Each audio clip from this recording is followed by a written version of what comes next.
सोना उगाने का हुनर रखने वाले प्रदेश के किसान खेती में नवीन पहल कर आय अर्जित करने के साथ साथ दूसरों के लिए भी प्रेरणा स्रोत बन रहे हैं। ऐसे ही प्रगतिशील बागवान हैं जिला कांगड़ा के शाहपुर उपमंडल के दुर्गेला गांव के श्री पूरन चंद। श्री पूरन चंद ने कांगड़ा के मैदानी इलाके में ठंडे पहाड़ों की फसल कही जाने वाले सेब की पैदावार से सफलता की प्रेरणादायक कहानी लिखी है। उनसे प्रेरणा पाकर अब आसपास के गांव के लोग भी सेब सहित अन्य फलों की खेती की ओर अग्रसर हो रहे हैं। श्री पूरन चंद ने अन्ना व डोरसेट प्रजाति के लगभग 300 सेब के पौधे लगाए हैं, जिनमें से लगभग 140 पौधों में फल आ चुके हैं। मौजूदा सीजन में उन्हें सेब की पैदावार से 1 से 1.5 लाख रुपए की आमदनी की उम्मीद है। पहले वे अपनी 3-4 कनाल जमीन पर गेहूं, मक्की इत्यादि की परंपरागत खेती करते थे, लेकिन इससे अधिक लाभ अर्जित नहीं हो पा रहा था। 4 वर्ष पहले प्रदेश के बागवानी विभाग के मार्गदर्शन व सहयोग से उन्होंने सेब का बगीचा लगाया और लोगों को रसायन मुक्त और पौष्टिक फल मुहैया करवाने का प्रण लिया। श्री पूरन चंद प्राकृतिक तरीके से बनाई जाने वाली जैविक खादों का ही इस्तेमाल करते हैं। विभिन्न दालें, किचन वेस्ट, ऑयल सीड, गौमूत्र तथा गोबर द्वारा बनाई जाने वाली जैविक खादों का प्रयोग बगीचे में किया जाता है। एंटी हेल नेट स्थापित करने के लिए उन्हें सरकार की ओर से 80% उपदान मिला है। बेहतरीन गुणवत्ता के कारण खरीदार उनके घर पर आकर ही सेब की खरीद करते हैं। हमारी चौथी फसल है जो हम सेब की ले रहे हैं। जो मेरे पीछे सेब आप देख रहे हैं, तो ये 2 वैरायटी है, एक गोल्डन डोरसेट और एक अन्ना वैरायटी है, जो कि गर्म जलवायु में लगने वाले ये सेब के पौधे मैंने लगाए हैं। ये 45 डिग्री सेंटीग्रेड तक जो है ये सर्वाइव करते हैं। और ये जो बगीचा है मेरा, ये सारा पूरी तरह जैविक है। और इसको जो इस साल हमने पहले भी हम जैविक कर रहे थे, लेकिन इस बार हमने थोड़ा तकनीक में चेंज किया है।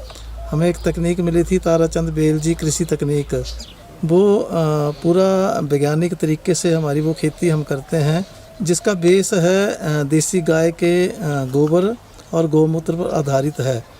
और इसका जो बेस है वो है अग्निहोत्र। हम अग्निहोत्र करते हैं, उसके लिए देसी गाय के जो गोबर होता है उसके उपले हम तैयार करवाते हैं। यहाँ पर जिसके पास, मेरे पास तो गाय नहीं है, लेकिन जहाँ देसी गाय है वहाँ से मैं ख़रीद लेता हूँ और वो उपले तैयार करता हूँ। इसका एक जो साइंटिफिक जो तरीका है करने का, ये 2 समय होते हैं अग्निहोत्र करने के। एक तो सुबह सनराइज़ के समय और एक सूर्य अस्त के समय। इसका एक ऐप है जो हमने अपने फ़ोन में डाउनलोड किया है। वैज्ञानिक तरीके से हम इसको देखें तो जब सूर्य की पहली किरण धरती से टकराती है तो धरती में कंपन होता है, उस समय अग्निहोत्र किया जाता है। और जब सूर्य अस्त होता है तब भी यही स्थिति होती है, उसी वक्त ये करना होता है। और इसका ज़्यादा मतलब ये करने की ज़रूरत नहीं होती है। इसमें हम साबुत चावल लेते हैं, उसमें देसी घी मिलाते हैं और उसकी 2 आहुतियाँ देते हैं। तो उससे जो भस्म तैयार होती है उससे हम ऊर्जा जल बनाते हैं और इस मिट्टी में हम ऊर्जा जल डालते हैं, पौधों को ऊर्जा जल डालते हैं। इससे हमारी जो नकारात्मक ऊर्जा से भरी मिट्टी है वो सकारात्मक ऊर्जा में परिवर्तित हो जाती है। श्री पूरन चंद ने सेब के पौधों की एक नर्सरी भी लगाई है। बीते 2 वर्षों में प्रदेश के साथ साथ देश के विभिन्न राज्यों में वे अपनी नर्सरी के पौधे भेज चुके हैं।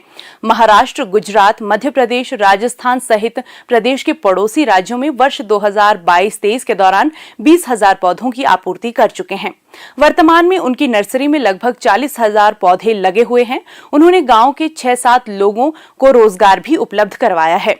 उनकी नर्सरी प्रदेश सरकार के पास पंजीकृत है। बागवानी के कार्य में उन्हें परिवार का पूरा सहयोग मिलता है। सेब की सघन खेती में क्लोनल रूट स्टॉक के बौने और मध्यम बौने पौधे कम दूरी पर लगाए जाते हैं। इससे भूमि का अधिक से अधिक उपयोग किया जाता है। प्रदेश सरकार क्षेत्र विस्तार सघन खेती फलों के अंतर्गत 50% उपदान प्रदान करती है। प्रदेश में बागवानों की आर्थिकी को सुदृढ़ करने के लिए मुख्यमंत्री ठाकुर सुखविंदर सिंह सुक्खू के निर्देशानुसार कई नवोन्मेषी प्रयास किए जा रहे हैं।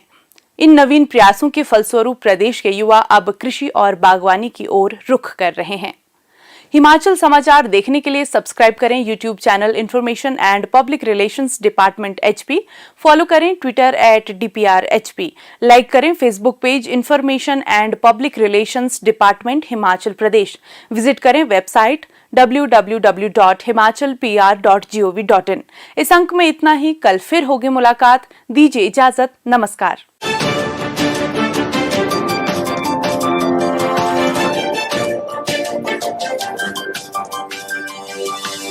मुझे